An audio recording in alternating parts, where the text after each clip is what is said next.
Hello guys, welcome back to my channel. ഇന്ന് നമ്മൾ വളരെ നാടൻ, വളരെ ട്രഡീഷണൽ ആയിട്ടുള്ള ഒരു വിഭവമാണ് ഉണ്ടാക്കാൻ പോകുന്നത്. കൂണ് അതുപോലെ തന്നെ കനലിനകത്ത് ചുട്ടെടുത്തത്. അപ്പോൾ കൂണ് കനലിനകത്ത് ചുട്ടെടുത്തോ? നമ്മൾ സാധാരണയൊക്കെ കേട്ടിട്ടുള്ളത് എന്താ, ചിക്കനും അതുപോലെ തന്നെ പോത്തോ അങ്ങനെ എന്തെങ്കിലുമുള്ള മീറ്റായിട്ടുള്ള ഐറ്റംസ് വാഴയിലക്കകത്ത് ചുട്ടെടുത്തതിനെ കുറിച്ച് നമ്മൾ കേട്ടിട്ടുണ്ട്. പക്ഷേ ഈ കൂൺ എങ്ങനെയാണ് വാഴയിലക്കകത്ത് ചുട്ടെടുക്കുന്നതെന്ന് നമുക്ക് നോക്കാം. സോ നമ്മൾ അതിനു വേണ്ടി ഇന്ന് ഇവിടെ എടുത്തിട്ടുള്ള കൂണ് നമ്മുടെ പറമ്പിൽ നിന്ന് തന്നെ പറിച്ചെടുത്തിട്ടുള്ളതാണ്. അതിൻ്റെ ചെറിയ കാഴ്ചകളിലേക്ക് ഒന്ന് പോയിട്ട് വരാം.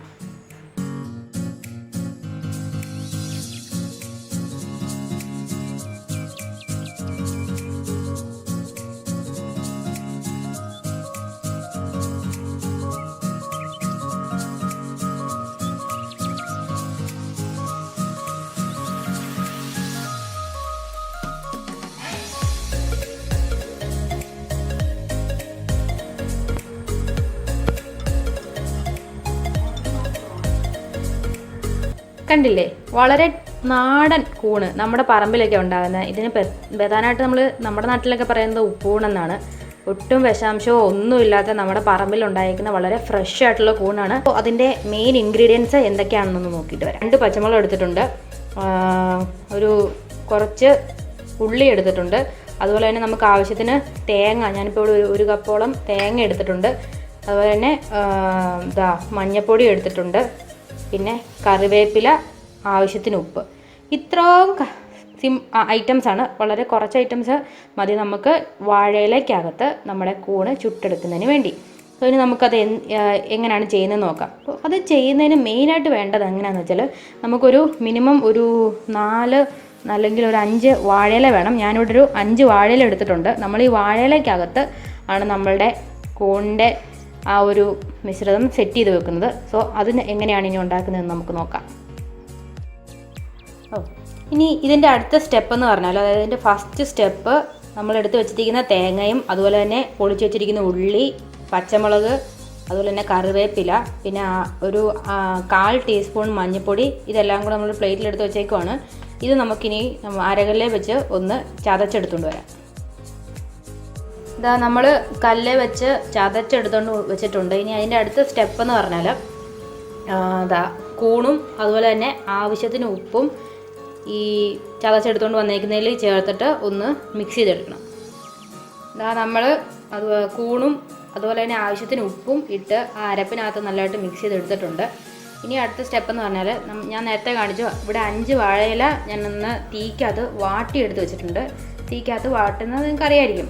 അതുപോലെ തന്നെ നമ്മളിത് ഈ മിക്സർ ഇതിനകത്ത് വെച്ച് കെട്ടുന്നത് ഈ വാഴയിലയുടെ വള്ളി കൊണ്ട് തന്നെയാണ്. ഇനി അതെങ്ങനെയാണ് ചെയ്യുന്നതെന്നാണ് നമ്മൾ നോക്കാൻ പോകുന്നത്.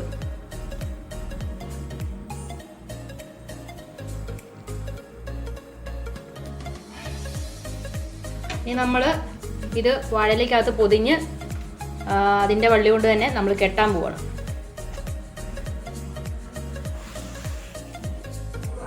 നമ്മളൊരു 4 വാഴയിലേക്കകത്ത് ഇത് പൊതിഞ്ഞ് സെറ്റാക്കി വെച്ചിട്ടുണ്ട്. ഇനി അടുത്ത സ്റ്റെപ്പ് എന്ന് പറഞ്ഞാൽ, നമ്മളിവിടെ കനൽ ചെയ്തിട്ടിട്ടുണ്ട്.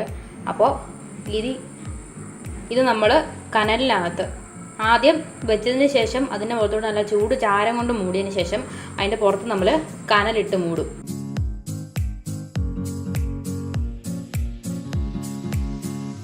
സോ നമ്മൾ നമ്മുടെ കൂൺ പൊള്ളിക്കാൻ വേണ്ടി ചാരം ഇട്ട് മൂടിയതിന് ശേഷം അതിൻ്റെ മണ്ടയിൽ കനലിട്ടിട്ട് സെറ്റാക്കി വെച്ചിട്ടുണ്ട്. ഇനി ഇതൊരു അരമണിക്കൂറോളം ഇരുന്നാൽ അതിൻ്റെ ഉള്ളിലിരിക്കുന്ന എല്ലാം നന്നായിട്ട് വെന്ത് അടിപൊളി ടേസ്റ്റുള്ള വിഭവമായിട്ട് മാറുന്നതായിരിക്കും.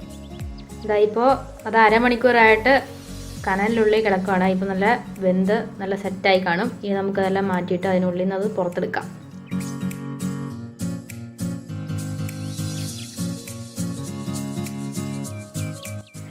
നമ്മൾ കനലിനകത്തുനിന്ന് എടുത്ത് ഇത് കൊണ്ടുവച്ചിട്ടുണ്ട്. ഇനി നമുക്കിത് തുറക്കാം.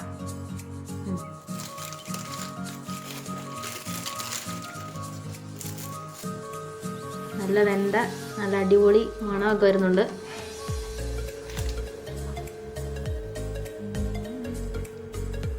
അടിപൊളി സെറ്റായിട്ടുണ്ട്,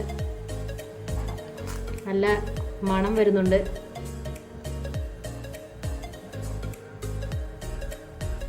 സോ ഗായ്സ്, അപ്പോൾ നമ്മുടെ ഇന്നത്തെ വിഭവം കൂൺ വാഴയിലേക്കകത്ത് ചുട്ടെടുത്തത് ഇവിടെ റെഡിയായി കഴിഞ്ഞിരിക്കുകയാണ് ഗൈസ്. ഒരു രക്ഷയില്ല, ഇത് വളരെ ടേസ്റ്റിയാണ്. അപ്പം ഞാൻ നിങ്ങൾക്ക് പ്രത്യേകിച്ച് പറഞ്ഞു തരേണ്ട കാര്യമൊന്നുമില്ല. എന്താണെങ്കിലും ഈ വാഴയിലേക്കകത്ത് ചുട്ടെടുക്കുമ്പോഴത്തേനും ആ വാഴയിലയുടെ ഒരു ടേസ്റ്റൊക്കെ കൂണിലേക്ക് അങ്ങ് ഇറങ്ങിയിട്ട് നിങ്ങൾക്ക് പ്രതീക്ഷിക്കാത്തത്ര വളരെ ടേസ്റ്റി ആയിട്ടുള്ള ഐറ്റമാണ്. അപ്പോൾ നിങ്ങളിതുപോലെ വീട്ടിലൊക്കെ കൂണൊക്കെ കിട്ടുമ്പോഴത്തേനും എന്താണെങ്കിലും ഇത് ട്രൈ ചെയ്ത് നോക്കണം ഗൈസ്. ഡെഫിനറ്റ്ലി ട്രൈ ചെയ്ത് നോക്കണം, വളരെ ടേസ്റ്റിയാണ്.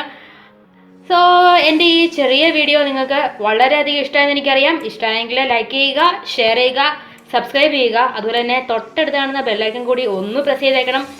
ഇതുപോലുള്ള വളരെ രുചികരമായിട്ടുള്ള നാടൻ ഐറ്റംസ് ഒക്കെ ആയിട്ട് ഞാൻ ഇനിയും വരുന്നതായിരിക്കും. അതുവരെ കാണുന്നവരെ ബൈ ബൈ ഗൈസ്.